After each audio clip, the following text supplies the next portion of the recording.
Welcome to JoJo's World. Good morning. Good morning. Isn't it a brisk, breezy morning? The heat wave subsided just in time for the recording day. Yeah, it's only something like 29 degrees now. Upper mid-30s. Yeah, maybe 38 soon. Yeah, nothing too bad. I'm Liam S. Smith, one of your co-hosts. And I'm Nick Ballantyne, the other one of the co-hosts. This is, if I've ever told you before, JoJo's World, our JoJo's Bizarre Adventure recap and discussion podcast, where today we're talking about episodes 3 and 4 of Dun Dun Dun. Oh, God, it's so good. We've got one fresh new pop filter, so plosives beware, because he's after you. People can't pack in peanuts faster than a pack and peanut elephant. Is elephant a plosive? Elephants should be plosive. Perth's purple plants percolate persuasively. I bet this is still going to sound like absolute dog shit. Yeah, it's going to sound like complete arse. And not just because of what we're saying. The whole podcast is us just being like, this is a tongue twister totally defined by twisty tongue twisters. I'm not saying that sentence ever again in my life. Listening. Oh, that's good. That's the nature of this podcast. That's it. That's what we bring. Nicholas. Liam, get started. We have watched episode 3 and 4 of Dun Dun Dun. Granny versus Granny and the big race. Not quite what it's called, and I'm desperately trying to find what it is called. Kicking Turbo Granny's Ass. Which, of course, as we know, is a great name for an episode. It's good eps. They were good eps. It's fun. Coming of age. Burgeoning romance. More ghosts than aliens this time. Yes, but also, this is like But also, aren't they the same thing? Whoa. You can't... Whoa, hold on a minute now. You can't be saying they're both Ghosts the same is thing. aliens. Ghosts and aliens. A man who dies in outer space becomes an alien. I don't know if that's how that works. What happens to a guy who dies on Earth? He becomes a ghost. Oh, it's like the circle of life. Yeah, and a person who dies underwater becomes a merman. A hateful, despicable merman. I hate the merman. Can I say? JoJo's World anti-merman podcast. Every merman, Foo Fighters.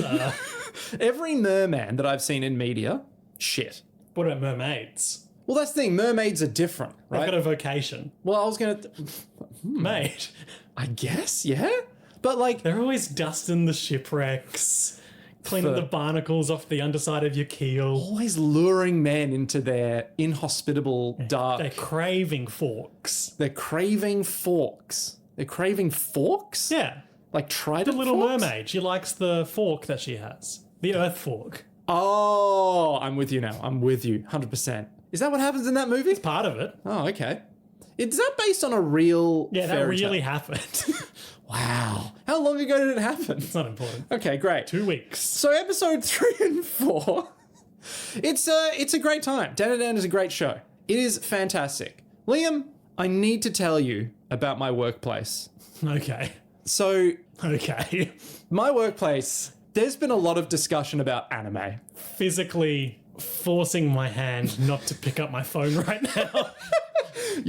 I've never seen you so close and yet so far from your phone. Point being, at work, right? 2 things have happened.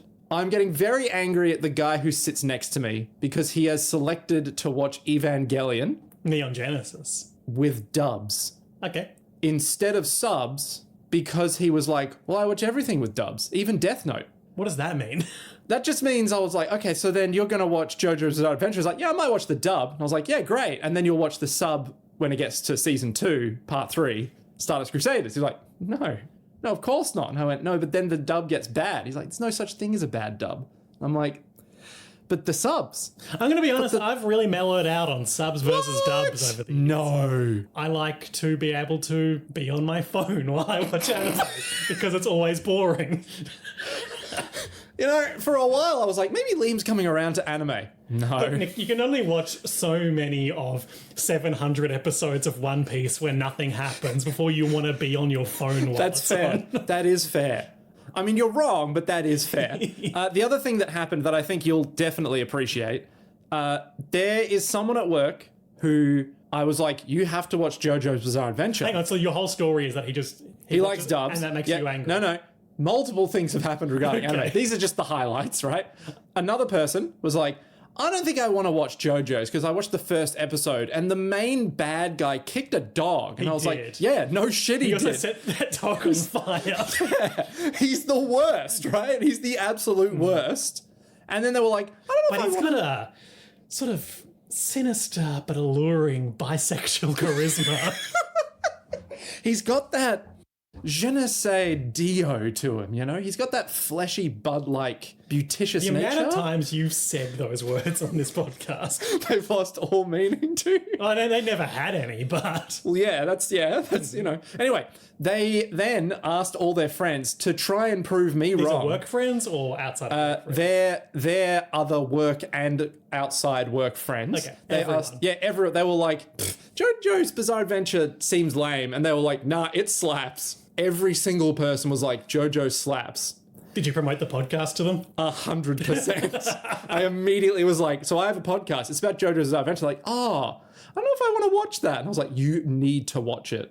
If they don't watch it... But also they should listen to JoJo's World. I mean, if they don't listen to JoJo's World, they won't hear this happening and they can't hear me be like, you got completely destroyed by your friends. That's it. Because the moral of anime. the moral of anime is JoJo's Bizarre Adventure is peak content. What else you got for me? There was someone who described JoJo's Bizarre Adventure as the white guy anime. Oh, And I went... bold. But I kind of went, you know what? I kind of get where they're coming from for it. Because it's so, like, off-the-wall zany that to someone outside of Japan It's or whatever... really, you know, when on The Simpsons, when they go to Japan and watch that flying Caesar robots Yes, show. it's that, That's JoJo's. right? That's what JoJo's is. It's so good. And that's what we love it for. It just, you know, anyway, it's so good. Needless to say, my work has some takes. Also, they don't like, the guy who sits next to me didn't like the ending of Evangelion. Okay. And I was like, that's fine. And now you know what we do. If something goes well at work, we just sort of clap at each other. Just because the ending of Evangelion, they just clap at each other. There's a thing that happens. They don't clap at each other. They clap at Sorry, Shinji. they clap at Shinji, but whenever we're like, oh, look, this thing, we're just like, well done. And that's it. That's all I got for you. Okay. These And are my work I tales of anime. Don't talk about anime at work. You Or the coward. podcast. You don't talk about the podcast at work? No. I'm shilling this shit harder than a fucking monkey on a typewriter, in the sense that I'm flinging my They're shit famously outwards. shills. Yeah. I'm absolutely being like, yeah, I have a podcast. What of it? Because you have to embrace it. If you've got a podcast, listener, embrace the it. podcast. Let yeah. it know you care. Yeah. Talk to your friends. About Talk your to your podcast. family. Talk to your therapist. Talk to your co-host. And tell them to recommend JoJo's World to all of their friends and their therapists. Yeah. Just JoJo's do World it. is the #1 therapist podcast. If anyone's like, These guys are very interesting, they say, and scribble in their notepad. so you listen to JoJo's World? That's interesting. Are you some Do you kind mean of the sick freak? like Korean travel log or whatever that oh is? God, having to unpack. So We had the name first, I'm pretty sure. we did. I've had to tell multiple people, no, we're not that JoJo's World multiple times. And every time they're like, but on that the one Patreon seems... or whatever. Yeah, and they're like, but that one seems better. And I'm like, Great. then pay for that one. Then pay for that one. Like, I don't mind if you don't pay. Just listen to my podcast and not the wrong JoJo's World. Yeah. Like, someone got something like 5 episodes in, was like, Nick, when do you come in? I was like, what are you talking about? I'm from there from the first episode. They're like, well, just seems very Someone you outdoorsy. recommended our podcast to. Went and found the wrong podcast. Christ almighty. And they listened to 5 episodes and they were like, so Nick, what? I don't recognize your voice on this. Maybe And I it was is like, time for a rebrand. If that's happening to you. we're going to be called we need our defining traits here. The Perth Mean Aura. Oh no, that's Aura. not the word starting with that sound I was Aura trying to get you to say. What are you trying to get me to No, say? I'm not gonna. Oh, I mean, you can I say see it. I see it. I'm sorry, I didn't literally pick up on it. Okay, the visual bit, not great for the podcast. Anyway, so episode 3 and 4. Before we get into those, Go on. I was thinking a bit about the episodes 1 and 2 between recordings, and something struck me about the, setup of especially the first episode and the mundane lives of the two protagonists and the supernatural threats they encountered. Yep. And I think it's just worth quickly running down that. So, we made much hay of the fact that Momo Ayase, psychic alien girl, gets constantly sexually imperiled by both her soon-to-be ex-boyfriend and the aliens. The horrible aliens. Yep. So obviously there's a parallel there between the threat she faces and Japanese society at large. and the supernatural threat she faces. Oh, it's all things. And, there's probably a link there between, and I made the allusion between that and like Carrie and It and like the growing up. Yes. That the female characters face in that and how they become like sexualized by society, blah, blah, Yep, blah. which I've already forgotten about, but go on. But on the other side of things, you've got Okarun, Ken Takakura, Yep. who obviously his genitalia was stolen by an evil ghost. He is a weedy little nerdy boy who doesn't conform to stereotypical notions of masculinity. So there's a through line there between that and, being literally emasculated, losing your junk. Yep. And then also the fact that he's got the name Ken Takakura, the famously masculine, super manly buff, butch guy. actor. There's a whole thing going on with him with, traditional notions of masculinity and denying that or being denied that, which I think is interesting. There's something there. Yeah. There's something to it. We'll see how it develops over the next 8 episodes. Do you think the further we get in, the more you'll be able to apply your lit crit bullshit to this show? Or I'll realise it's all meaningless and do you think it's going to be so insane? rend my clothes and throw myself at the mercy of the listeners? You're going to wake up one day and just go, you know what? Dandadan's just fucked. We'll find out. We're all going to find out. Episodes 3 and 4. Granny versus Granny Clash. Episode 3. It's generally about Turbo Granny versus Granny. It's mostly giving us an introduction to... Do we know her name? Human Granny? Santa Maria? Santa Dodora is what they call her media persona. Yes. I'm trying to find her name on the fandom wiki. Santa obviously being like saint, feminine saint. Here we go. Her name is Momo's grandmother. Okay, that's going to make it nice and easy to talk about. Yep. I actually don't know if we ever learn her. Oh, no. I do know what her name is. It's Seiko Ayase. Okay. Yeah. Seiko. Seiko. So you got Momo and Seiko. Cool. Yep. Boom. Momo's grandmother. So yeah, quick recap of the 2 episodes. Episode 1, Seiko does a quick TV psychic reading where she appears to be a fraud or playing at being a fraud. Comes home, defeats the Turbo Granny possessed Okarun who was about to destroy Momo, seals him in the shrine in their house, and they get together and they have a strategy session about how to handle the whole Turbo Granny's curse situation. They're going to do a whole training montage, whole training arc, but then Turbo Granny manifests and is like, hey, I'm going to kill everyone unless you come face me tonight. No time to train. Yeah. Then in the second episode, they go do that. And they it face is her, they hype as fuck. challenge her to a game of tag because it turns out she's bonded with a local spirit that manifests under the underpass where they found her, and that makes her much more powerful. So they want to get her outside the locality of that spirit to neuter her. Yeah. And if they do that, it'll just be destroyed. It's like me leaving the house. So they try and do that, and they succeed, and that's the second episode. So, episode 3. It's a Granny versus Granny Clash. Do you remember what the predictions were of? So yeah, we open with a TV Grandma. spot that Seiko is doing in her persona Santa Dodoria. Yep. She is guessing things like facts. Yeah, there's a young like male idol, pop star kind of guy. Yep. And she is trying to like cold read John Edwards crossing over things about his biography and situation. Yeah, he's just on the stage. They're like us right now. Have you ever been on a podcast, Liam? No. But I do sit down with my good friend Nick every fortnight and have an unrecorded conversation as far as I'm aware. Wait, then what's the podcast that my friends have been listening? Oh my God, that's why they keep listening to the wrong podcast. We they don't ask have her, one. like, are you married? Do you have a son? And what's your favourite meal? he answers, I think. Oh, yeah, she's not asking him. She's declaring. Yeah, the she's status. declaring like, hey, I think you are not married. And he's like, I actually have a wife. We're very happily married. It's like, great.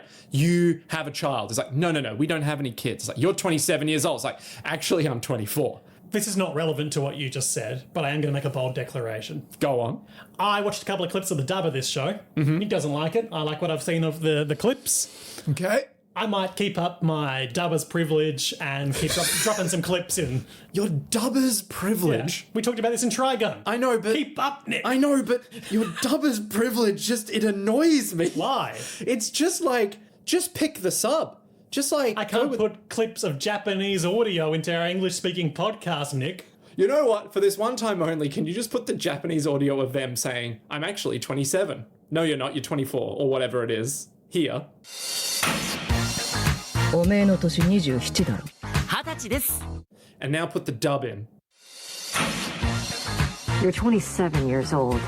No, I'm 20. Right? Follow me here, editor Liam. Follow me here. I don't like that you're creating more work for me. It's just, listen to that difference. It's just better. It's like, I don't know if it's good or bad acting anymore. It's great. It's fantastic. Great right? thing about watching foreign shows is you can't tell when they're bad. Literally, if you watch a soap opera that's like A drama, as they call a it. drama that's in a different language, you don't know if it's good or bad because of the acting. You only know if it's good or bad because of the budget of the camera they could Because afford. you're too busy watching the subtitles. Exactly. And you're like, well, you know, the framing and the camera work, That's the group. pretty cheap. That's the beautiful thing about watching shows in our current ecosystem and zeitgeist, because you're on your phone, you also can't tell if it's bad in English. So you're watching One Piece. I'm watching One Piece. Nothing's happening. You're on your phone. Into the depths, the doldrums of Dressrosa for like 100 episodes now, and it's never going to end. Oh no. Is it good or bad? Boring. Wait, Because is they it do all like filler? 3/4 of a chapter per episode. Okay, all right. That's... Oh boy. What year did this... I don't know. That you're come... Okay, all right. Because I know like when One Piece started, obviously we were young. We were spry. We were ready to go. But then there would have been a middle section where we were at uni that nothing would have happened in. Yeah, I wasn't paying any attention Yeah. during that era. Yeah, but I wonder if this is when we went to uni, they just sort of were like, yes, we don't have any more chapters, so we're just going to really draw out this like marketing ploy that we can do. Could be. Oh boy. Oh boy. So you're on your phone. I'm on my watching this thing. But have you got the dubs on because Yeah. But now you know the quality of the The dub. voice acting's good. Well, that's fine if it's good. But if I'm watching anything else, I'm keeping those subs on while I'm on my phone. But then you're not paying any... How do you know? Well, nothing's happening, right? Nothing's going on. I don't have to worry about it. Nick's just staring at a still image. I'm like, Nothing's happening. I'm looking at a wall on my phone, be like, I mean, nothing's going on right now. I may as well Nick's just got like, a paint it, because famously you don't own a TV. okay, so- can everyone just... in this new fiction I'm spinning, Yeah. where someone might have a flat screen wall mounted, you've got a painting, But it's a one-piece painting, and obviously. and you're on your phone, Yeah. and that's the painting is over there, and Yeah. every now and then you glance up at it. And I'm getting the same experience as anyone watching One Piece right now. right. When nothing happens, I'm like, well, I mean, I might as well go I on think the it's phone. good again. I saw some clips of later One Piece, and they go for like kind of a Yeah. more experimental animation style, and it looks good. It feels like One Piece is back in the zeitgeist. Yeah, because it's more. getting near the end. Probably only There another is no 5-10 end. years. There's no end in sight. What are you talking They're about? in what they call the final saga. That could mean They there's have been another for the one. last few years. Yeah, but that could mean it could be like the final saga is like final I Frieza. think they're at the second you know? last island of the Grand Line. How is there a number of islands, like a finite number of islands, or could there be a secret last one? There is a secret last one, and we've known about that for some time. Okay, all right. So you know there's a last island. Yeah. This is our One Piece podcast now. So there's a final island. Yeah. I've thrown my phone away. There's a final island that you know you're getting to.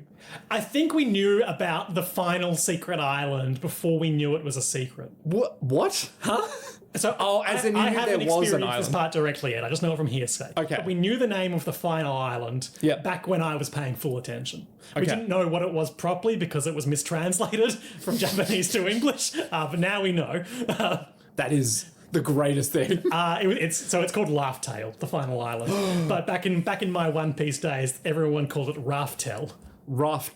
Shit, I recognize Raftel. Anyway, it's Holy not shit. important. Okay. So we knew about that, but what we didn't know at the time is that just following a standard Grand Line compass will only take you to the second last island. Oh. You can do a secret side quest to... Right, and only Luffy knows about this, I assume? No. Or does every Luffy pirate... probably knows the least of it, and the rest of his crew will get him there. Right. Does Because every that's the other... nature of Monkey D. Luffy. Yeah, does every other pirate on the planet know about it? Okay, all right. But Luffy's going to be king of the pirates, so it doesn't matter. Yeah. It all makes sense. And we're overthrowing the evil world government. That's right. It hasn't been overthrown yet. No. But when you get to the last secret island, it will be. You'll learn some dark secrets that they don't want you to know. Do you reckon Luffy will join the evil government? No. Okay, interesting. Interesting takes. Why would he do that? It's like the antithesis of everything he believes. Yeah, but I mean, you know how there's like, there's that fucking, like, it's in Black Mirror, it's in fucking Naruto. One Piece is famously like Black Mirror. Do you mean a different anime and not the What If Phones but too much No, that show? one. Yeah, that one. There's that episode with the guy with the knife, and he's like, I don't know, I've never really watched Black Mirror. I've just seen the episode where they get stuck in a Star Trek video game.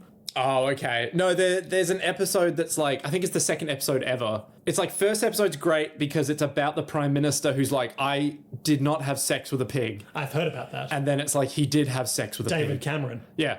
And then the second episode is like far, far, far apocalypse future dystopia. Everyone's on their phones all the time, consuming media forever and ever, but they're all part of the system, man. And so one guy's like, you know what? I'm going to go on whatever this version of YouTube is with a knife to my throat and be like, I'm literally going to like slit my throat if you don't get this lady out of the porn industry.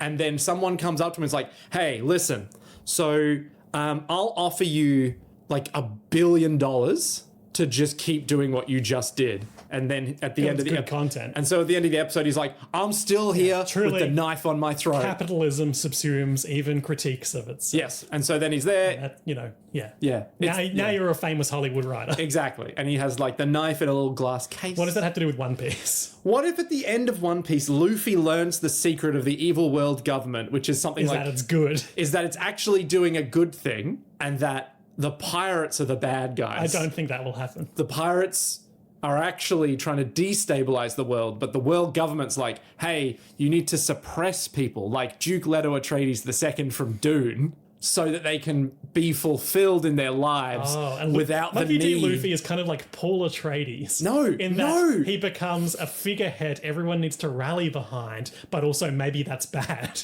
Yes. But he's more like what's her fucking name? The main protagonist of the fourth book of Dune. Fuck me.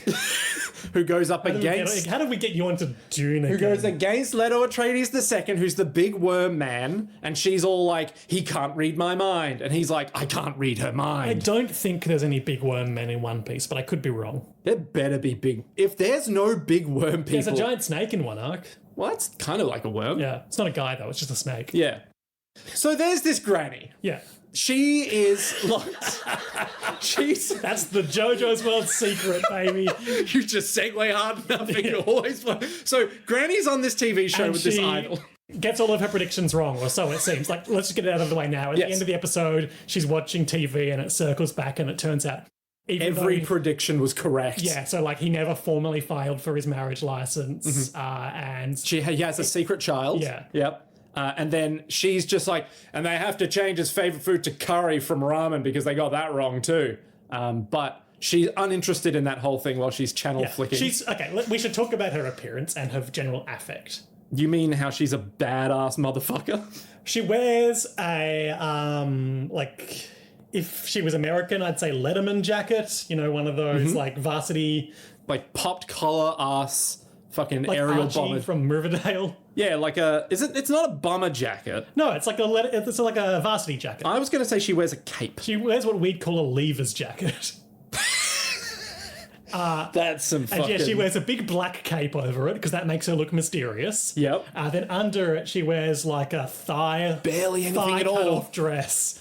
And it's like a knitted low-cut V cardigan, basically, that just goes down. It's like Momo, but older. Yeah. In that it's what's the term we learned? Gyaru. Gyaru. That subculture we couldn't remember the name of last time, where the women tan their skin and dye their hair and Face paint painter. their face. Yeah. It's like she's a cool one of them, but she's just old and still badass. And she's got her hair in this like weird tubular updo with like a hairband right at the top. Yep. And she wears these half moon spectacles with red rims. Yeah. She's badass. She carries a big metal baseball bat that also turns into like a big chunk of charcoal or a pencil. Yeah, so she can draw like protection circles or whatever on the ground. It's dope as fuck. To fight ghosts. It turns out she's hardcore. So she's on her way back from the studio where the idol is being apologized to by producers. For this embarrassing fake prediction. One of the show directors is like, who knew a psychic could get so much wrong about an idol? Do they not know anything about this idol? Oh, how embarrassing for them. And she's walking over to like a taxi. Taxi's all like, hey, aren't you that Can you show me your psychic powers? She immediately gets out of the car. And she like straight up opens the door while it's still going, and it's like, if you don't want to die, get the fuck out of here. And you know, at first it's just like, oh, she's upset about being asked about, you know, being a psychic. But no, she's Being just a fraud of a psychic. Yeah, but it turns out no, she's just seen Turbo Granny like out in the open. She walks into the last scene of the last episode, Yeah. where the possessed Okarun is about to murder dear sweet Momo. Yeah. And she is What does just she like, do? She throws a nail at it or something? yeah, so she hucks a nail with, I think it's like a ceiling, one of those ceiling talisman sheet things. Really doing a great job here. The thing that was We've got up to on learn the- some shit about Shinto. Shinto. Holy fuck. I've unironically wanted to learn things about Shinto for so long. That's the but do wonderful I have thing time? about doing this podcast. It gives you the opportunity to better yourself. Now, you don't take it up. But No, you do have the absolutely not. opportunity. No. Did I, you know, did I tell you, I solved a Rubik's Cube the other day. Fuck off. Sean Murphy ass. It was sitting in the office, untouched, on Monday. I thought, wow, maybe I could solve a Rubik's Cube. And then it weaseled its way into my brain, and I literally could not stop thinking about it. And then one of the other people solved it, and I went, no, I need to solve it. And then I solved it, and I went, I don't know if it was worth it. Nick, I hate to accuse you of being a stereotype, What are you trying to say? but on The Good Doctor, Yeah. the titular Good Doctor, Sean Murphy, pretty much owns nothing but a Rubik's Cube. Does he own a TV?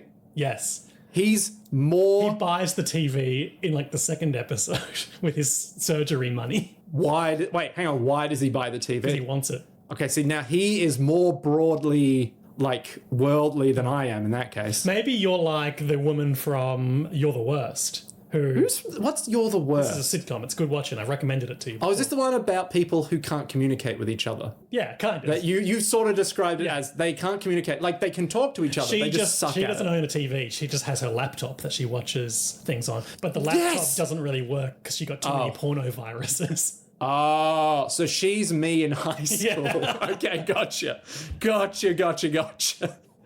Anyway, while you were riffing, Yeah. I looked up You were on your phone this whole time. for productive purposes. Okay, sure. Basically, it's a good shot. Once again, the Turbo Granny empowerment scene is bathed in a blood red Yep. as he/she /it. looms over the unconscious psycho, runs her hands down her thigh in a creepy mean Momo? manner. Sorry, yes. In a way that made you go, oh, come on. Yeah, again with this. Because you thought, oh, there's going to be sexual Picks her up harassment. by the ankle. But then what happens is Psycho Psycho. throws some sort of wooden block.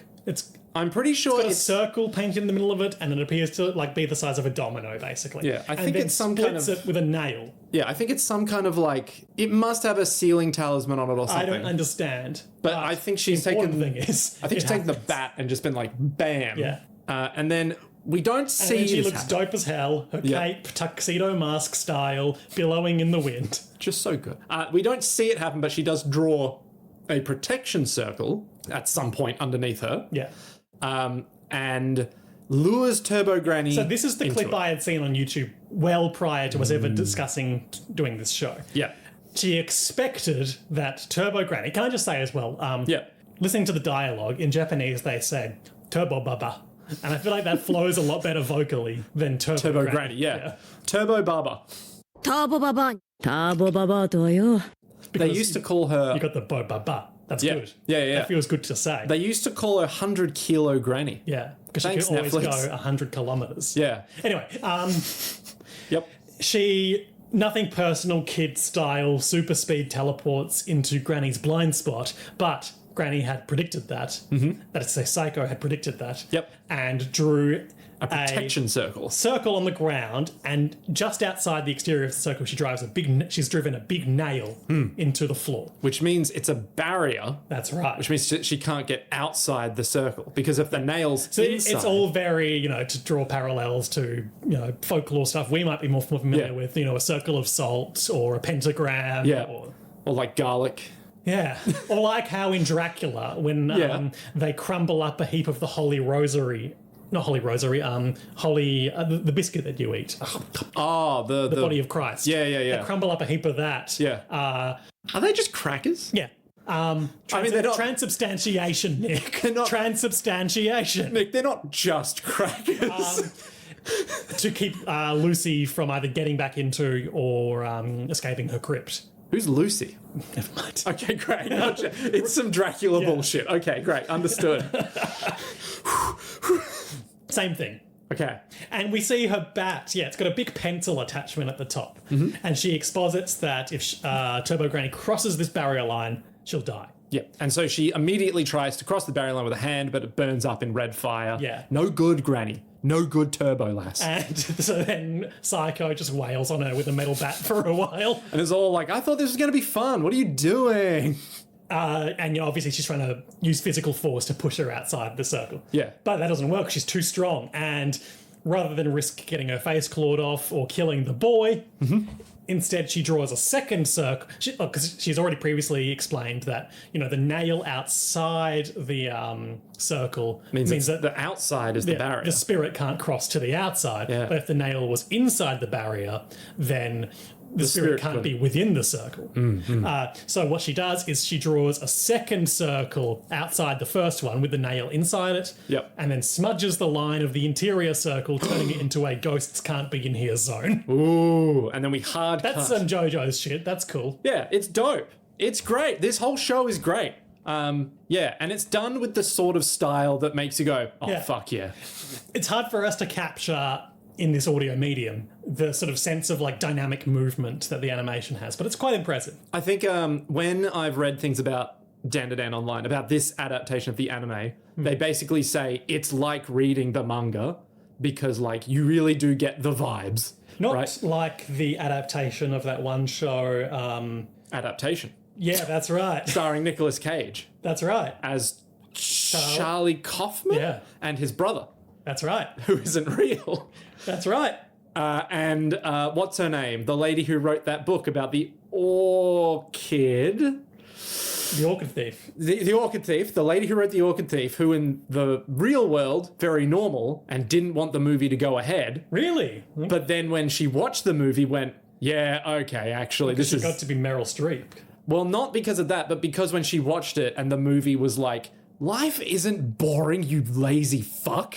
Go live your life, by that guy who's in Succession, who's really loud and very proud. That guy. And then she became a drug addict in the movie and tried to kill Charlie Kaufman. She was like, all right, maybe this movie's pretty good. Yeah.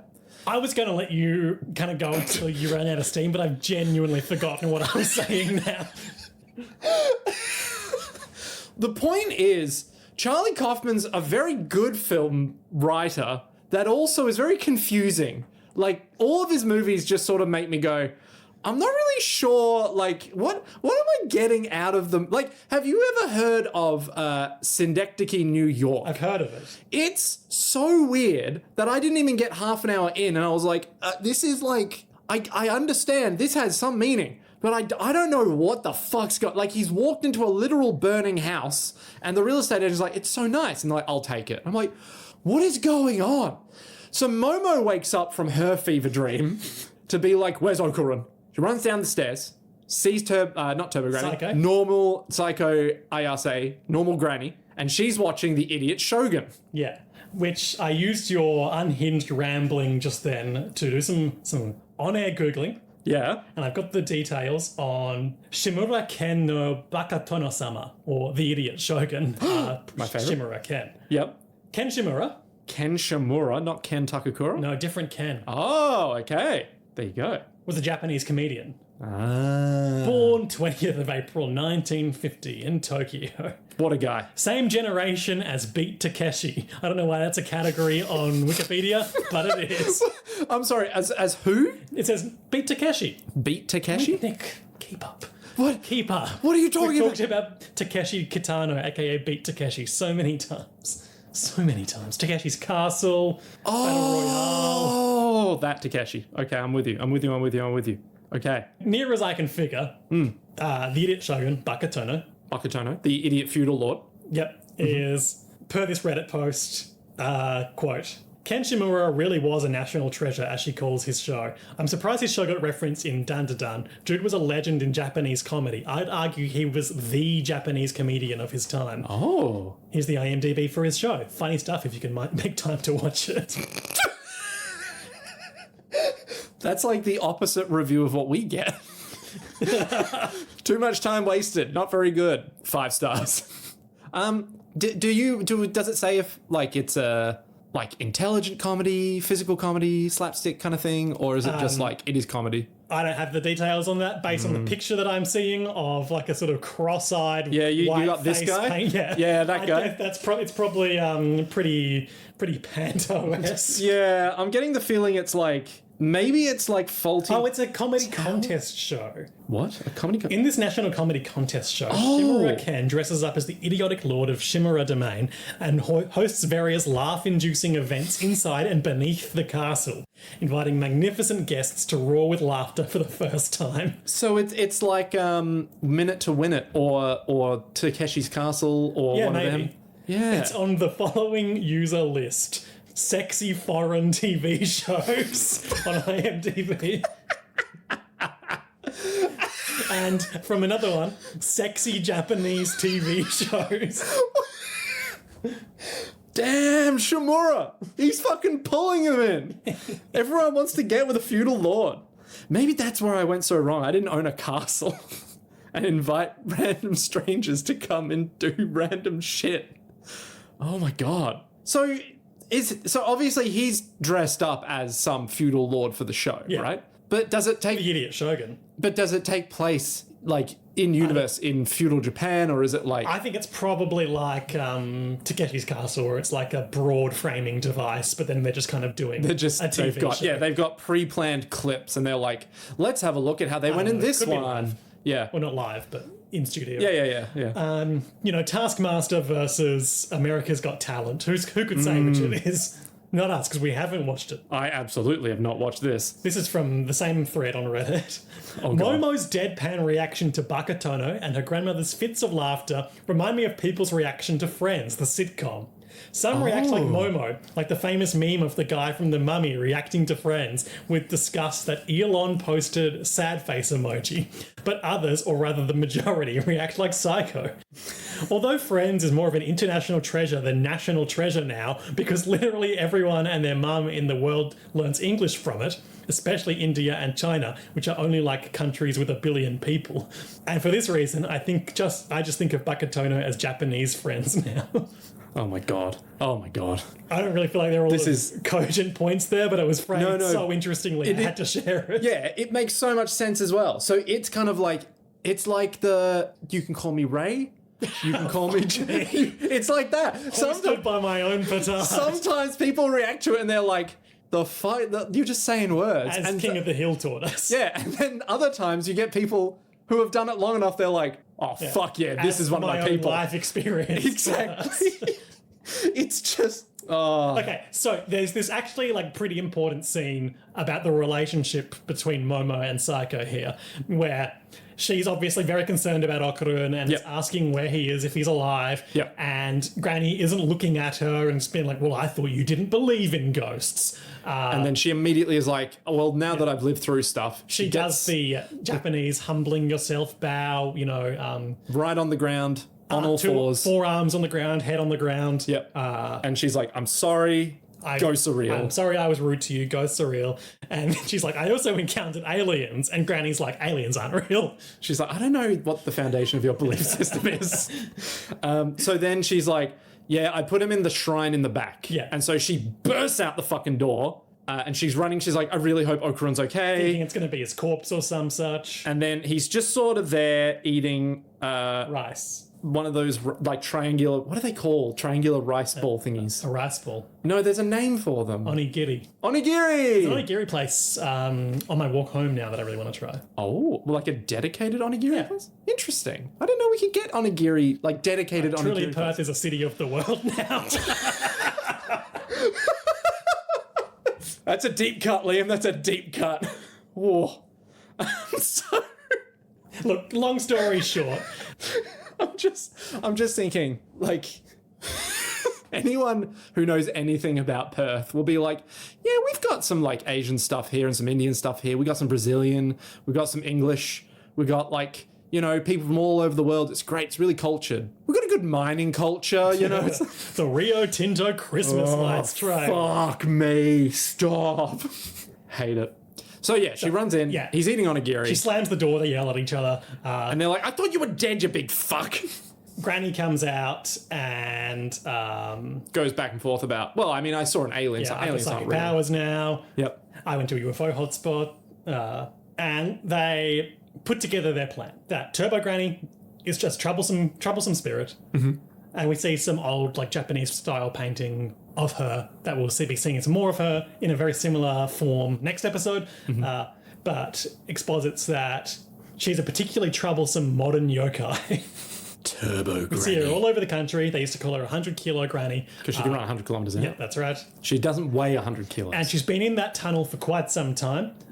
Same. And the tunnel is also, and we see, you know, some still shots while she's expositing of Granny going to the underpass, having checked it out a while ago, because of the rumors of the strong bad spirits there. So not Turbo Granny, but the other location-bound spirit. That's right. Yeah. A spirit that's stuck in a location because they've got strong attachments to it. Quote, no spirit medium would go up against a location-bound spirit because they're too strong in their place of power. And Momo, I believe, responds with, sometimes I wonder, WWKTD. Well, before we get to that, Yeah.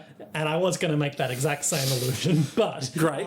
She mentions that Turbo Granny and the location-bound spirit have fused together, Ah, that's right. just like The aliens and the Predator. spirits. The Predator? Alien and the Predator when they made the Pred Alien. Ah, you're right. No, I was going to say just like Freddy when they made the Freddy Jason. Jason have come together. They had a baby. Yeah. Beautiful. Oh, I get it. It's got a honky mask, but also the big claws. Does it? I'm making this up. This didn't happen. No, but it might have actually genuinely I don't happened. think they fused in Freddy versus Jason. Oh, okay. But who did fuse, which I've been trying to allude to before you keep cutting me off, Is Godzilla and King Kong. No. I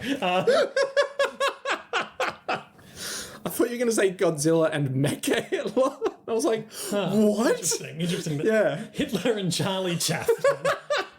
No. Oh, no. In, The Ring versus The Grudge, Sadako versus Kayako. Yeah. They fuse. To become Mega Rudge. I don't remember what. Mega Rudge. They become the Rudge.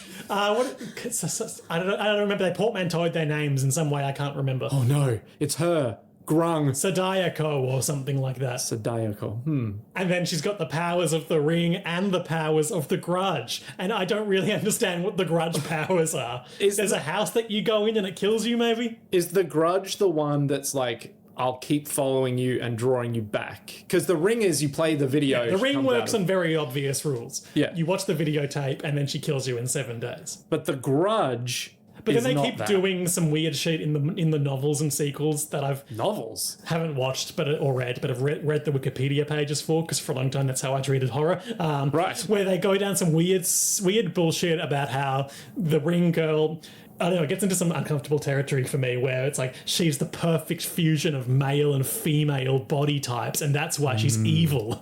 It goes to show you. And also she's a virus, and the Ring kills you through a virus that you get by watching the videotape. I don't like this just because if I met a combined Ring Grudge spirit, I'd be like, damn. The only combined ring grudge I care about is when there's a grudge match in wrestling. That's a good grudge to have. One of my top grudges. You know, like 8 out of 10 grudge. Okay, JoJo's World top 3 grudges. Wrestling ring grudge match. Yep. The grudge I hold against Your co-workers for talking to you about anime. because, quite frankly, who wouldn't hold a grudge against them for that? They're insane. Yeah. And the grudge that's left on my my hands after eating too much chocolate. And so what happens is... So Momo is all like, all right, I'm going to go beat up Turbo Granny because that's what that's what Ken Takakura would do. I look for some Ken Takakura clips between weeks. Ken Takakura. And would you believe the SEO for Ken Takakura English clips has been entirely blown out by this show? I'd believe it. Yep.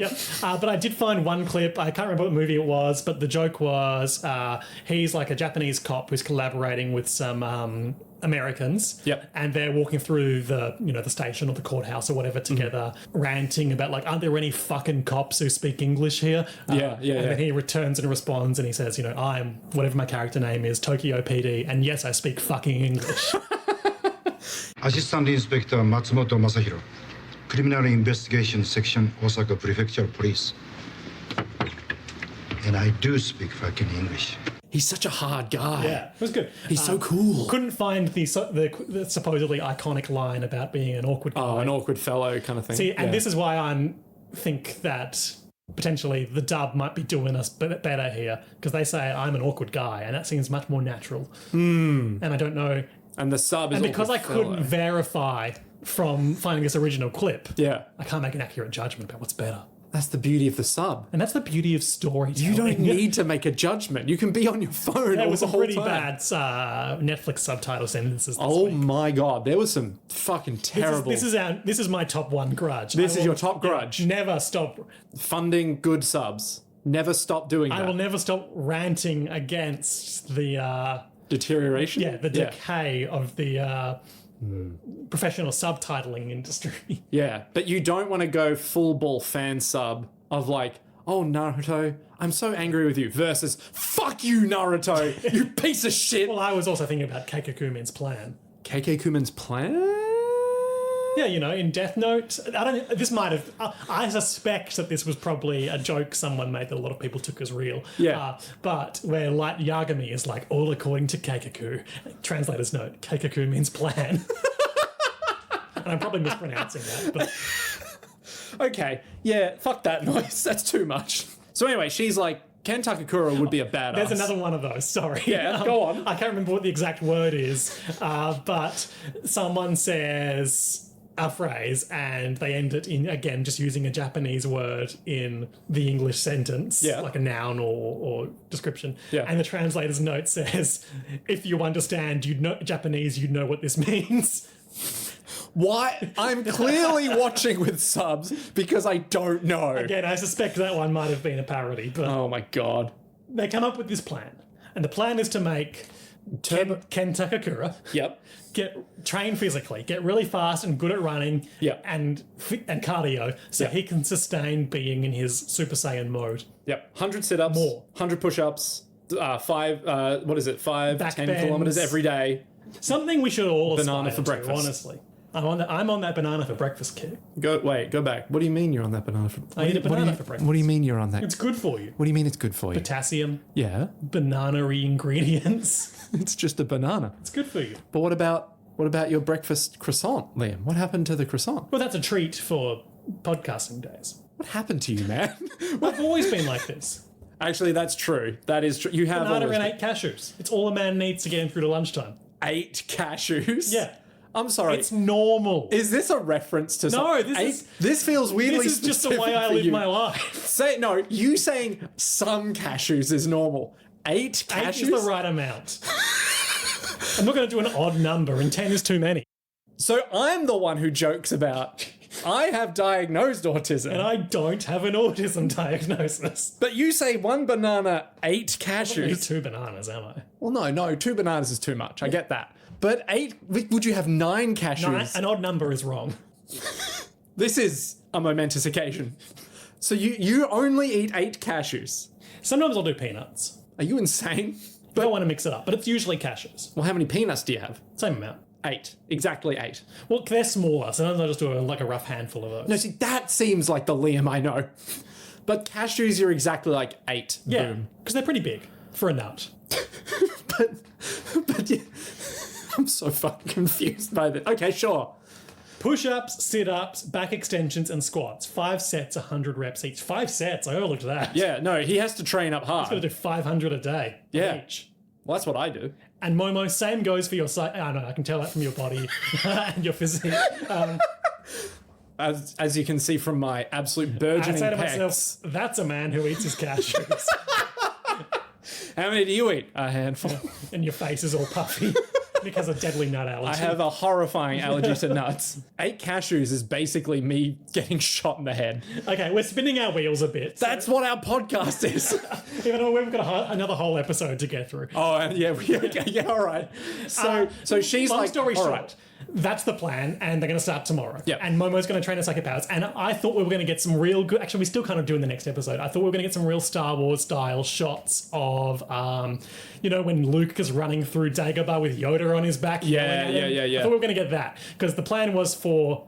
Momo to keep him not cursed And- has to be around him, Yeah, so she'll just piggyback. running. Yeah. And they do end up doing that in the fight, but Yeah. we didn't get any fun training bits with it. Yeah. Instead, we get like a 15-minute sequence of Psycho and Momo yapping about the curse while Ken desperately tries not to shit himself. Yeah, because he really... It's the next morning. He needs to go next morning. He's like, I need to pee. I don't want to see people... Sorry, I don't want people watching me go to the toilet because that's insane. Yeah. I want my dignity.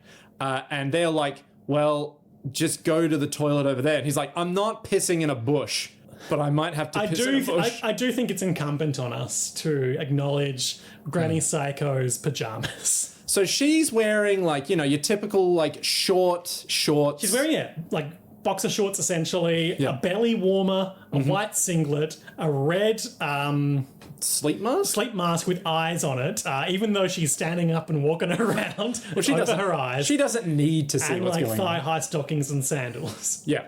And Momo's just there and in smoking, of course. Always smoking. Always smoking. Momo's just there in like a Pretty standard pajamas. night thing. Night thing.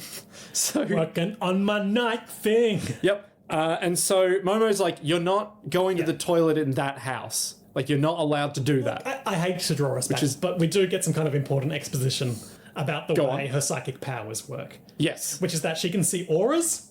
They're like greeny kind of auras or red auras or like blue. And she can see like the burning dark red aura of the ghost. Of Turbo And so Granny. when she looks at him. Yep. And so she visualizes her like green energy hands crushing that aura down, and that's how she contains the curse. But she needs to be able to look at him for it. Yeah. Because if she can't see him, she can't see his aura. Exactly.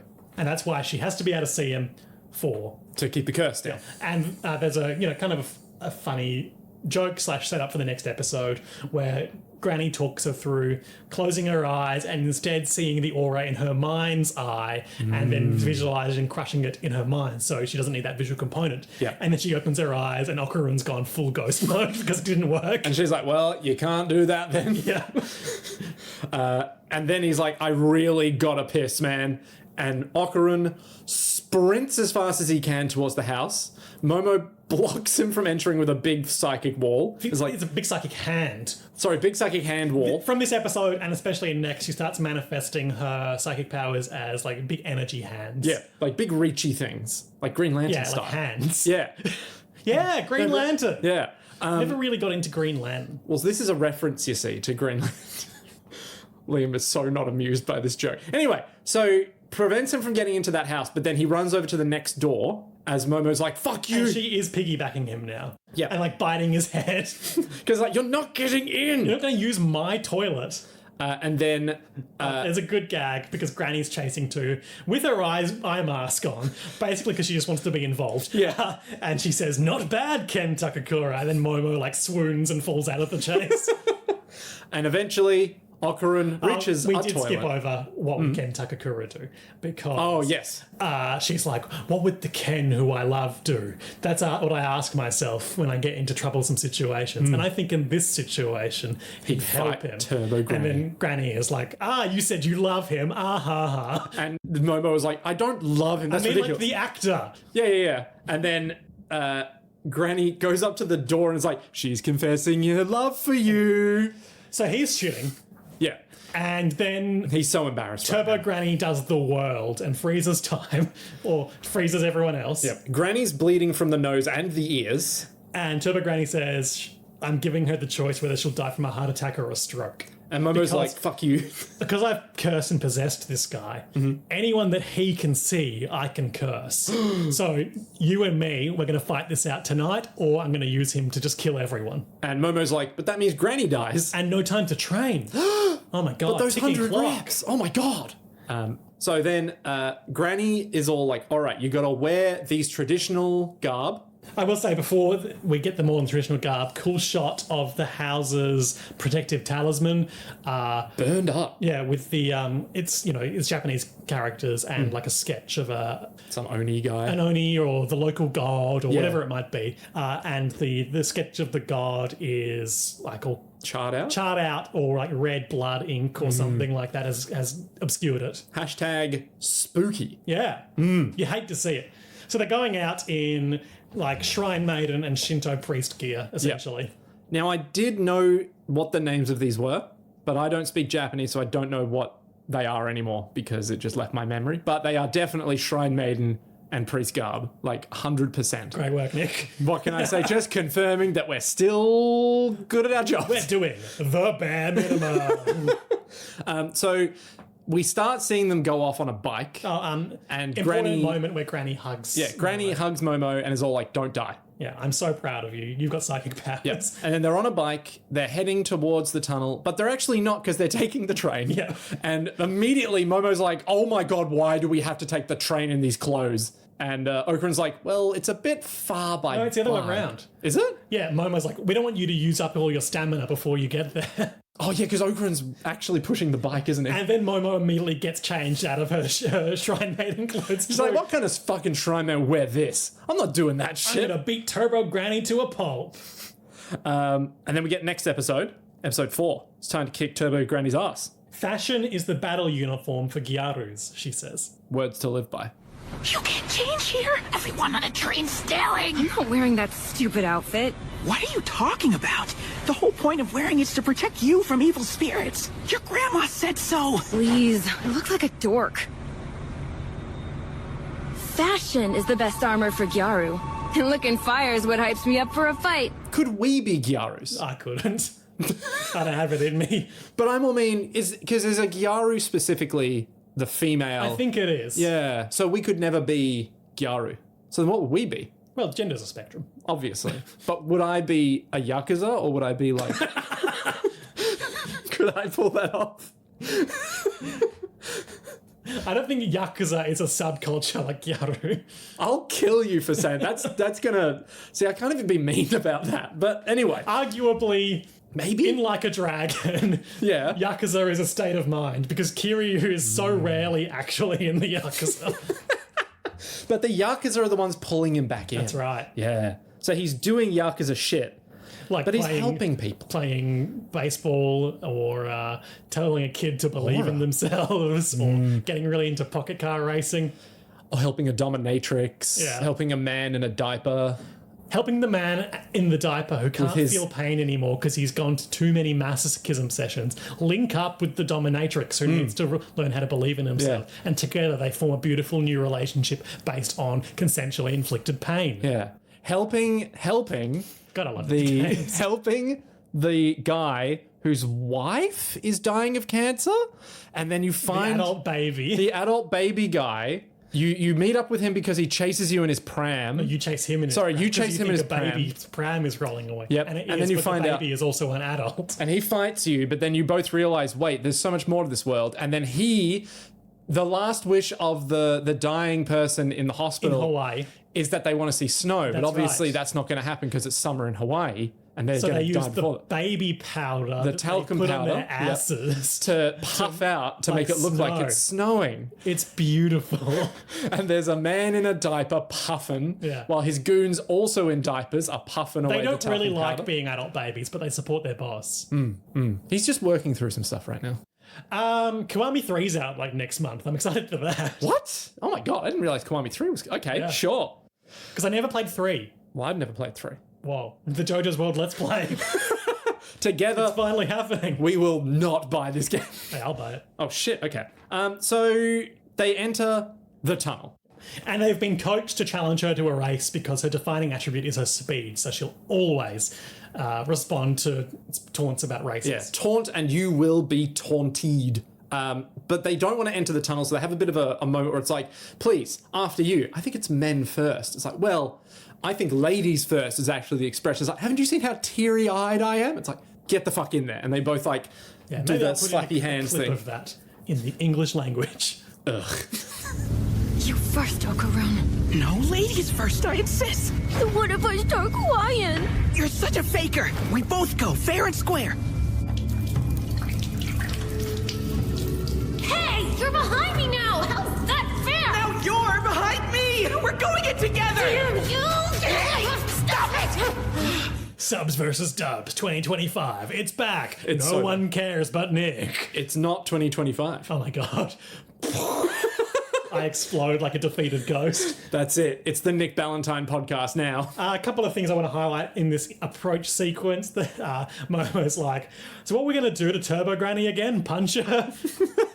No, we're going to go into a race. And their torches are illuminating like bloody footprints on the walls of the tunnel. Yep. Good stuff. Yeah, Spooky. They're going to goad her into a race, like taunt her, like literally be like, Lure her Race me. outside the city bounds. because that means she has no power. Or she something loses like the that. power of the location-bound spirit. Yes, yes.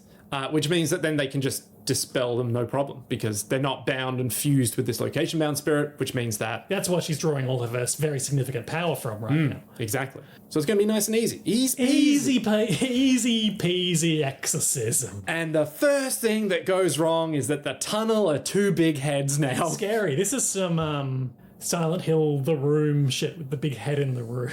Big head in the it doesn't room. matter. So Turbo Granny's face... It's a bit kind of Junji Ito shit. Yeah.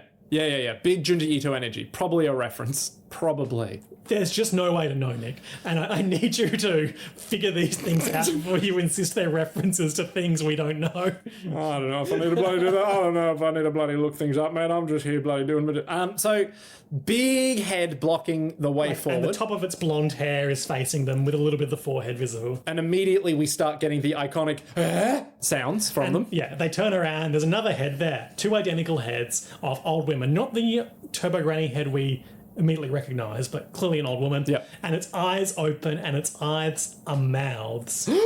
Oh no. And the subtitles say, her eyes are mouth. So gross. Because we can't have good subtitles. No, that's not allowed on Netflix. Ew! Her eyes are mouths! But you gotta say, so gross. I will never stop. It is your duty My sacred duty. to hound Netflix until the Right. day we get Bring better back subtitles. Megami, the woman who subtitled all the Stone Ocean episodes. Oh, what, Megami Hunter? Was that her I name? think so. Oh, Megami Hunter. Actually, genuinely, we love Megami I mean, we Hunter. had some criticisms, but we attributed those to the fact that one woman was Exactly. doing all of this, probably Yeah. a very tight deadline. Literally everything she does, we'll support. Unless, That's right. unless it's, Unless she's gone over to the dark side. unless it's morally repugnant. That's right. If she's eaten a dog recently, The two big mouths, shut up. The two big mouths lunge forward, certain death, immediate crunching. no grudging, just crunching. Yeah, that's right. So these big heads. Oh, sorry. The big heads go to crunch them after their intended gambit fails, which is that Okarun gets into his Super Saiyan form. We didn't talk about it last time, but while he's powered up like this, he gets a real low energy, depressed personality. Yeah. Like, oh man, I'm totally useless. Like, Yeah. cool guy voice, but But also he's So bummed depressed. out. Yeah, he goes from a voice of oh no, I'm not doing good to he's like cartoon character nerd. Like, oh, Miss Ayase, how are we gonna get out of this one? Yep, and then he goes from that to It's so annoying that this is happening to me. yep. He's like Ken Takakura. No, he isn't. Oh, okay, fair enough. You don't know that. I mean, I can guess. So, yeah, initially he's like, right, I am gonna bust out of here. But then Turbo Granny just undoes the curse. He's been depowered. And he's like, wait, why am I not red now? It's like, well, you're not using You my can't own use your power. own power against me, idiot. That's a stupid thing to let Yeah. you do, so I'm not going to let you do it. And the tunnel is bathed in her red light. It's all very stylistic. And the two mouths are going to come forward and eat them. And the first of two little stylistic touches I really liked in this episode is having someone remember something and then depicting that through the reflection in their eye. As if that's what they saw. That's right, Nick. I'm winking right now. Momo remembers Psycho saying that thing has absolute confidence in its running, so if you taunt it, it'll be sure to take the challenge. And so as they're about to get eaten, she shouts out, are you that scared of losing to us in a race? I mean, you're Turbo Granny, right? There's no way you pass on a race to show off how fast you can run. And she immediately resolves herself into the smaller, true form manifestation, a little old lady. And they challenge her to a big race. You get 10 minutes before you start coming after us, and then it's just like hide and seek, more or less. Fine, I'll accept your challenge. Again, I'm probably going to clip this because I've realised the clips are better than me doing half-assed reenactments. Yeah. I can eat you two at any point. What's the matter? You scared to race? Chomping on us is so passé. You're supposed to be the Turbo Granny. Well, here's your chance to show off how fast you really are. I mean, if you're so turbo. Let's race and see who's faster!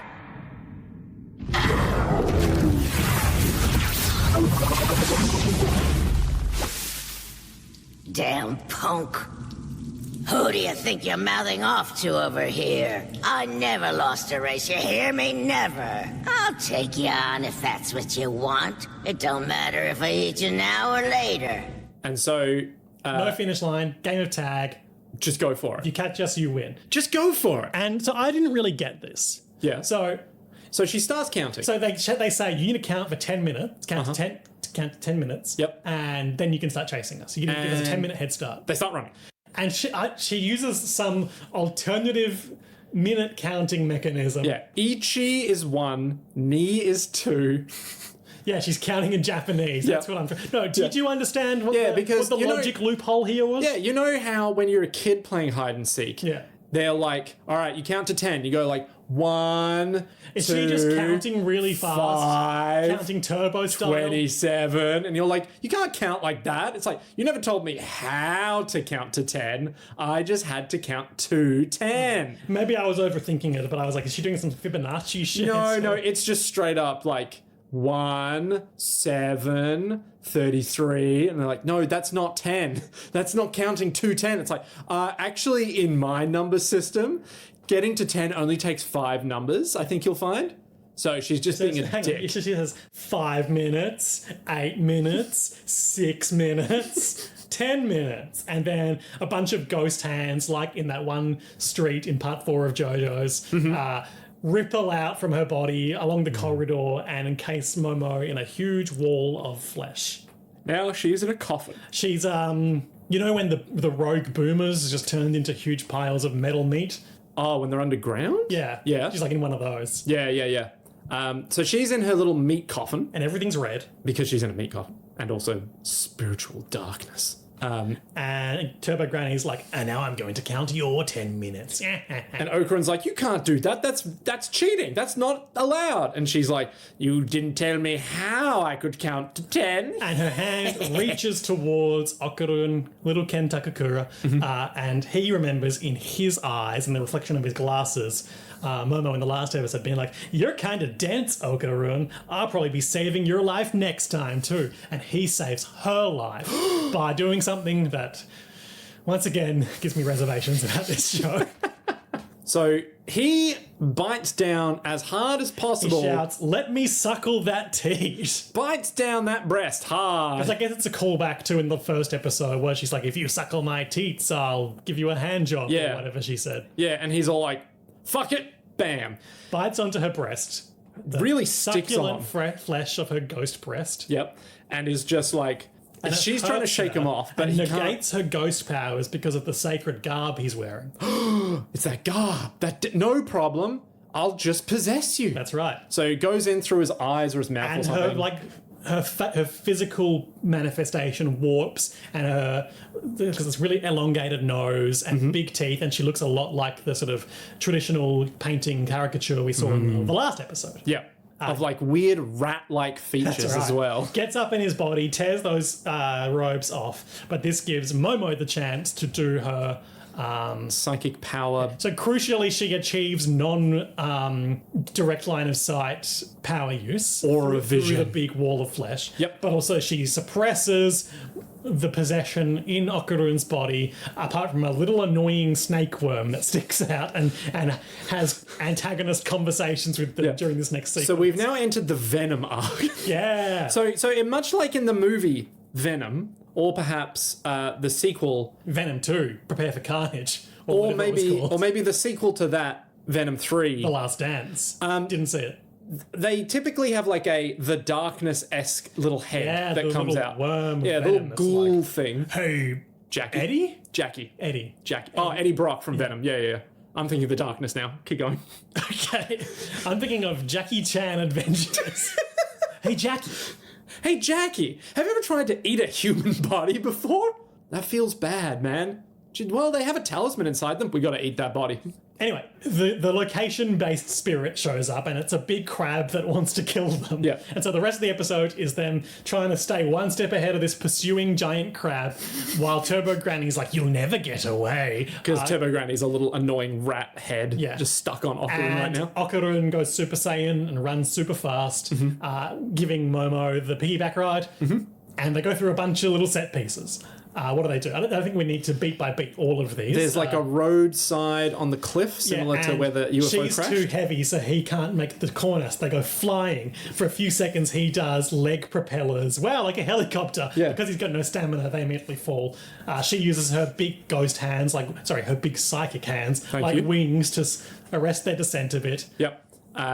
Okarun in his little weird depressed form catches Momo when they land and is like, I can only go full throttle one more time.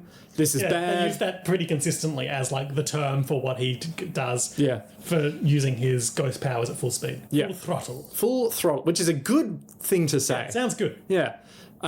Meanwhile, this big crab, they're like, okay, we put some distance This between... giant enemy crab, if you will. Yeah, we put some distance between us and the crab, so we've got some time. And then immediately, there is no distance between them and the crab. It's worth saying it is a giant crab. Yeah. But it's also like got a bunch of human faces on the back of its shell, and like the front of it is also kind of a big human face as well. Well, multiple smiles on it. Yeah. Yeah. One big nose near the top of its carapace. It's got two beady eyes like a normal crab, but then... But the beady eyes also look a bit like street lamps. I don't know if that's deliberate, but it's what it reminded me of. Do they?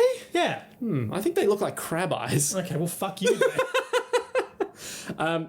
So There could be a thing there with, the road underpass it lives in. that the fact its location is to do with the city?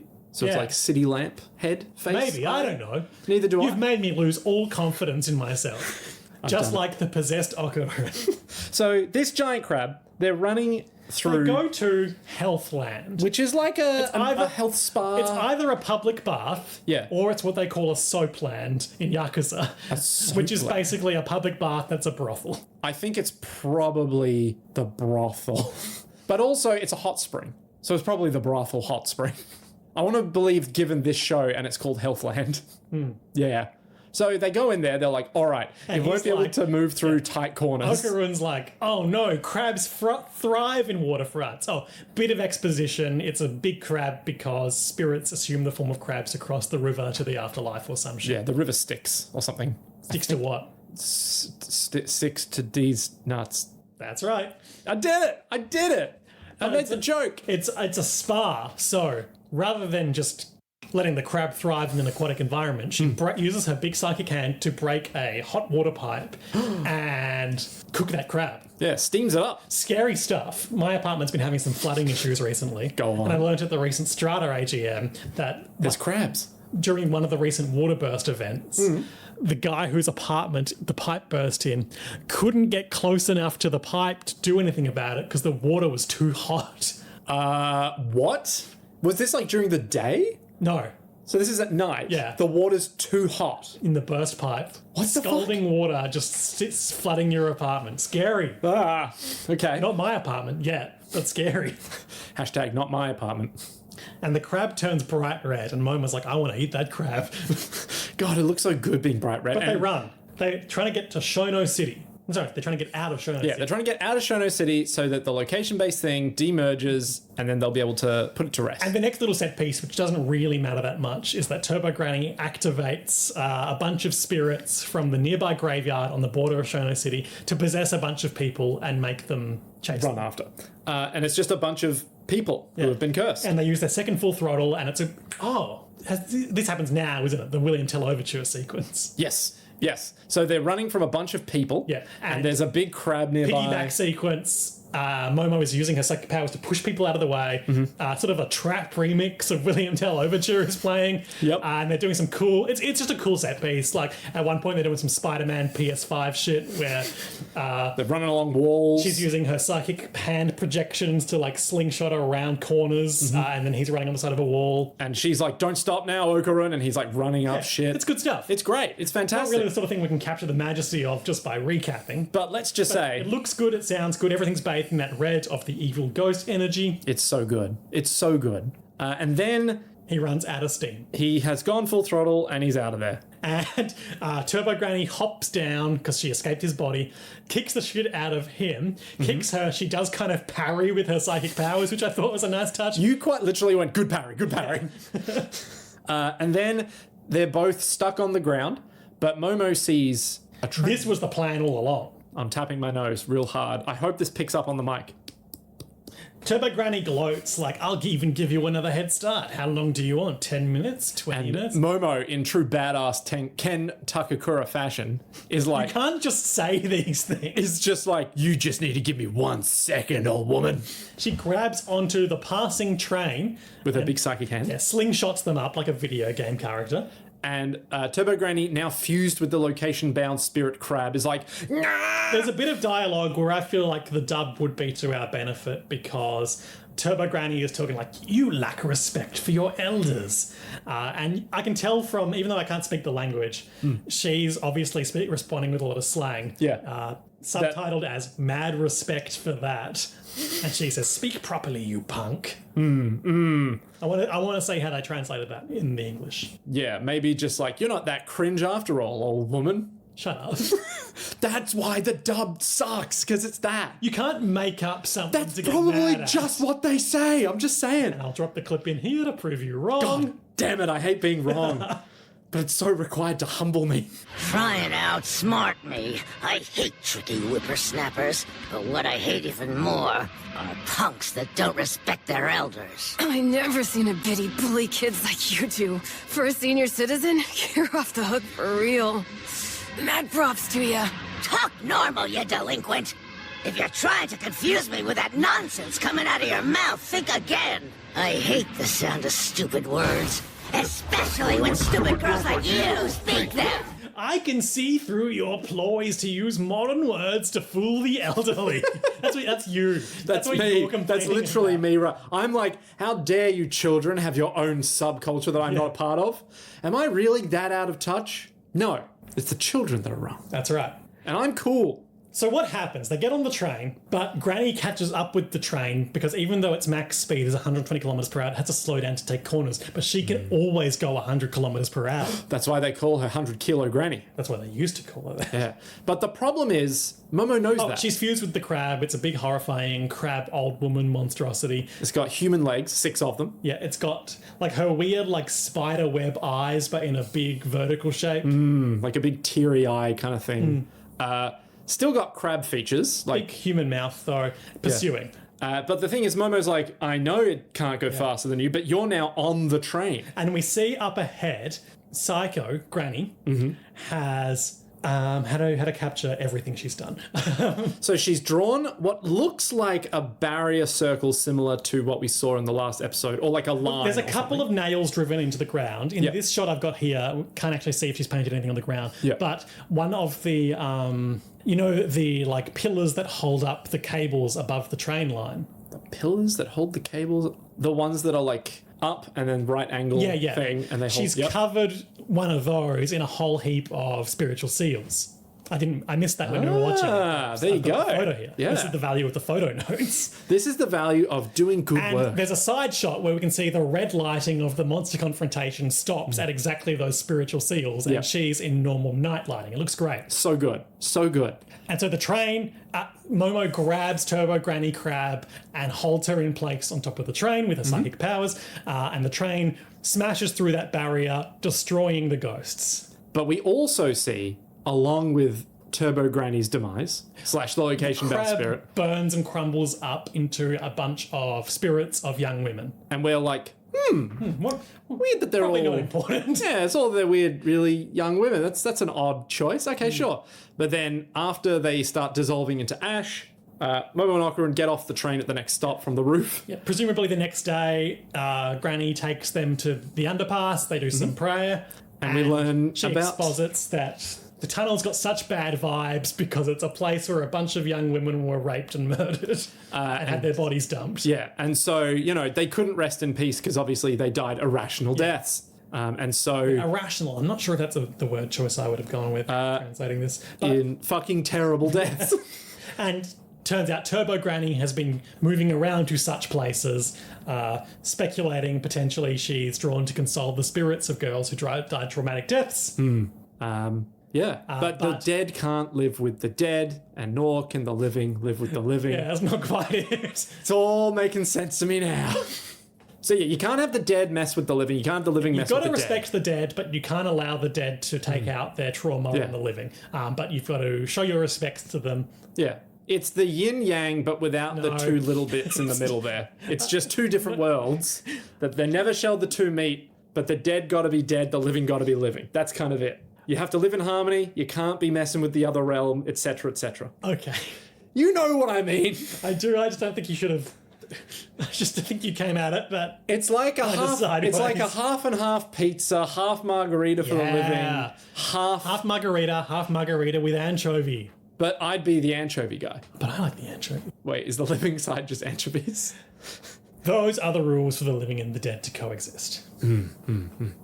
And then we have a nice I'll let crab you take the meal. lead on this because I don't give a shit about it. So after they kill the crab, Okarun, Seiko, and Momo are all chilling around their happy little table, eating some delicious crab meat. Crab legs, it looks like. Yep. And Seiko and Momo are arguing about who gets the most crab meat, and Okarun's like, well, I'm not that hungry for crab. If you don't give me all that crab, I'll break your Idiot Shogun DVDs. Well, I'll destroy your Ken Takakura merchandise. And then Okarun's like, you can just have my crab meat. And then they both take that crab meat and are like, Seiko's like, hey, you ain't got nothing down there, do you? You're junk. And he's like, No, well, I do. and she's just like, let me see it. Chases him around the house, comedy bits, ho ho ho. And he's like, Momo, help me. And Momo is doing the most gifable moment that I thought was in season 2. She's lost in the crab sauce. You said she was crabbing out. She was. She is like, which is like, Her face has become like a crab's face. yeah, but it's like she is gnawing down on these motherfuckers and it is hilarious. It's so good. That was alright. Dude, fucking love that shit. Okarun bikes home. They say goodbye to each other. Bye bye. And he's walking down the pathway towards the Shinto It's gate. all very, and they're the words goodbye are kind of echoing in both their minds. Because they know it's like goodbye. Wow, That's it. are we never going to see each other again? Are we all just going back to normal after this? And then Momo's like, hey, Okarun, I'll see you tomorrow. Cut And to then- black, and he says, all right. And both of them are happy That's right. and filled with no dick balls. So anyway, Both of them are happy and filled with no dick balls. it's a good app. It's a great app. It's fantastic. Still It's a- no sign of this lucky cat, but yeah, you had some theories on him and what this lad was going to be.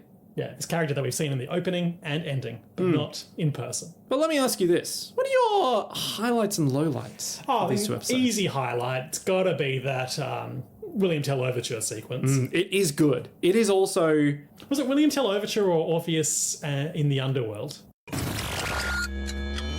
Hey guys, Editor Liam here. I checked and turns out it's a mashup of both of them. And how did it go? It goes... I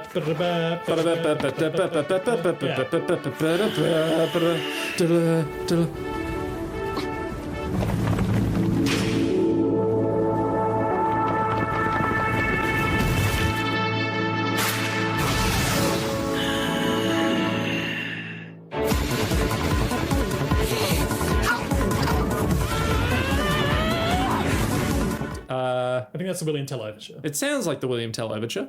Is it the William Tell Overture? I think so. Do you think it's the William Tell Overture? I do. You think it's the William Tell Overture? I do, Nick. Well, my highlight is going to be... there's so many good bits. There's just so many good bits. This is going to be a weird one.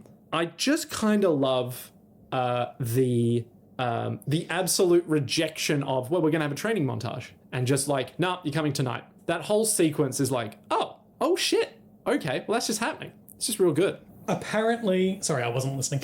You're on your phone again. Apparently, that version, that remix, Yeah. that arrangement is called William Hell Overture. That's fun. Fuck yeah. Let's go. That's some fucking doom shit right there. Sorry, what was your highlight? Just tell me, I'll cut it. The highlight was the bit where he's like, you have to go and do these reps and all that. Oh, sure. And then it's just, no. That whole section of like Momo being like, oh, you're going to kill my grandma if I don't do this tonight. Just a good bit. Because it's like, reject the training montage, embrace the madness and chaos of this show. Yeah. And it's like, the pace keeps low up. lights, low lights, low lights. My highlight's going to be biting down on Granny's tit. Oh, yeah, I kind of already repressed that. Because I was a bit like... What are we doing here? But also, it's not that big of a low light for me because it's just kind of funny at the same time. Where, like, it's clearly not, like... I mean, the show's got kind of a juvenile sense of humour. And Yeah. it is that. It's absolutely in line with the absolute mania of, well, you asked me to, I guess I'll just malicious conformance thing. Compliance. Malicious compliance. It just does feel like there's kind of a pattern forming. Maybe it's something to do with the author. Or culture. But I do feel like the show kind of struck a like cohesive theme with Granny like Representing. no. Granny being. Granny neutering Ken and linking that back to her motivation with like the sympathy for these abused women. Yeah. Who obviously the implication would be men did horrible things to them, so she Men do horrible things. supernaturally mutilates them as revenge. Yeah. And then you link that to what happened to Momo in the last episode with those male-coded aliens. Yeah. There's something going on there. It's not just like rape as titillation. It's like absolutely, fuck, this makes me uncomfortable. Yeah. But purposefully so. What's my low light? It better be good. Well, actually, it better be bad. I mean, I feel like if you hadn't picked that one, I would have. But Yeah. I feel like the onus is on us to try and have two differentiate. highlights Yeah. and two lowlights. I can just pick another one. There's so many to pick from. I hate this show. I hate that game. Oh, there's so much I dislike about everything. No, I'll just go the same. Excellent choice. A fine choice, sir. Is that your final choice? Yes. Then I have a new question for you, Liam. We've seen some shit go down. Turbo Granny is kind of, sort of still there, not really, but kind of. But the big location-bound Well, is spirit... she though? I mean, obviously, I know he's still going to have those powers because it's a show in an anime, and those are his powers. Yeah. But where we left off seemed to be that he was fine. Oh, yeah, Okarun's fine now. But let me ask you... let me ask you a question that also happens to be the title of the next episode, and ask you what you think is going to happen on the next episode entitled, like, Where Are Your Balls? Okay. And then the next episode after that, which is not a question but rather a statement, a dangerous woman arrives. Ooh. What do you think's going to happen? Okay, so, like, where are your balls? Turns out... Like, where are your balls? They try to go back to normal life, and maybe they've got a little floaty thing going on. But turns out Okarun doesn't have his testicles anymore. It's Kintama. He's only got Japanese would say. the wiener, as we learned today. Well, I didn't, but that's what you've told me. Because remember, she gave back the powers. It's like, I've given you back your wiener. Yeah. But not the balls. Well, that was never explicitly mentioned. You're spoiling me here. I mean, it was. No, it wasn't. I'll find the screen cap. I've got the screen caps. We both have screen caps. Actually, I don't have screen caps, but that's fine. Anyway, keep going. I'm going to guess that he forms an alliance with the Turbo Granny spirit now that we know its motivations. And maybe Momo gets, once again, sexually imperiled by some aliens or some shit. Okay. And because they have a burgeoning romance? A symbiotic... Because Okarun and Turbo Granny would have an aligned motivation to prevent horrible things from happening to young women, specifically that young woman. Yeah. He gains the ability to manifest her power in a way that is not constantly threatening to overpower him. Yes. Okay. All right. So you think it's going to be... And they fight an alien, and they have an adventure, and they win. Yeah. Do you think it's going to be a matter of, like, bargaining or, like... Could be. Maybe in his moment of desperation, it just manifests again. Okay. All right. And so he can just control it now. You know, shonen storytelling, maybe it'll be like the fox in Naruto, the hollow self in Bleach. Yeah. Where, like, she's in him and they can have interiority conversations. Yeah. Then what do you think is going to happen in episode 6? The woman that we've seen in the OP, who we haven't been introduced to yet, shows up. The woman. Yeah, there's another woman in there. Like short blonde hair is the impression that I get. Okay. But it's all very colour shifted, so hard to tell. Yep. Maybe she's like a paranormal investigator or something, and she's just a magnet for getting in ghost trouble, and they have to consistently save her. Yeah, okay. All right. Interesting. Who's the weird cat guy? He's like a spirit that lives in one of those lucky money dolls. Maybe he's like Granny Psycho's dead husband or something. Granny Psycho's dead husband? But why would Granny Psycho's dead husband be chilling with these? Well, I guess Turbo Granny's dispelled or whatever. And maybe they reactivated the spiritual seal on the shrine, didn't they? I was going to say maybe the reason she had it all sealed up was to keep her deadbeat husband from coming back around. Oh no! Turns out Turbo Granny ran so fast to get away from the shit husband who would... No, not Turbo Granny's husband. Not Psycho's husband. Oh, Psycho's husband. Yeah. Oh! That would be very funny. Yeah. So you reckon Seiko Ayase's husband is dead and trapped in the doll? Yeah, he possesses the doll because he refuses to go to the other side. And she's like, fuck off, I'm trying to watch my sitcoms. She just wants to watch the idiot Shogun in peace. Yeah. He's a national treasure. That's right. Nicolas Cage. National treasure. Adaptation. It all comes back to Charlie Kaufman. The unbearable weight of massive talent. Nicolas Cage. Nicholas Ford Coppola. Do you think we have massive talent? What other questions do you have for me? That's it, really. If you enjoyed this, you can support us on patreon.com/JoJo's World. Tell a friend. Steel Ball Run's coming back around. Juice our numbers, son. Yeah, give us Tell them hope. There's these guys. They're doing a modern show for once. Describe it as one of my friends described it as, they sometimes talk about JoJo's. Yeah. As evidenced by this episode where we spent 40 minutes not discussing JoJo's. You know, speaking of not discussing JoJo's, Yeah. I thought they were going to do a thing with... Like, we kind of skipped the training arc, which I'm glad of, because training arcs are always kind of a waste of time. Yeah, there was no montage. That's what I like there was about just One getting on Piece. with it. They do all the training off screen and just reveal their new powers. And then you get one segment of like, this was the training that happened that you didn't see. Momo learning to use her psychic powers without visual contact could have been very similar to, you know, when they put the flight helmet with the blast shield down on Luke Skywalker to Obi-Wan Kenobi's trying to teach him to block those little lasers without his sight. Yeah. There's a through line there. Yeah. And I did say today, I'm sure this is a Star Wars reference, and you said... No, it's not. And I stand by, there's probably Star Wars references here. Because there's so many references. You can't just say that. If there's a whole page on the wiki that's just pop culture references, everything's going to be a reference in this show. Then you should have shared them. But they're the moment not is linked. JoJo's World. An argument in the form of a podcast. Tell your friends. It's good stuff. But until next time, To be continued.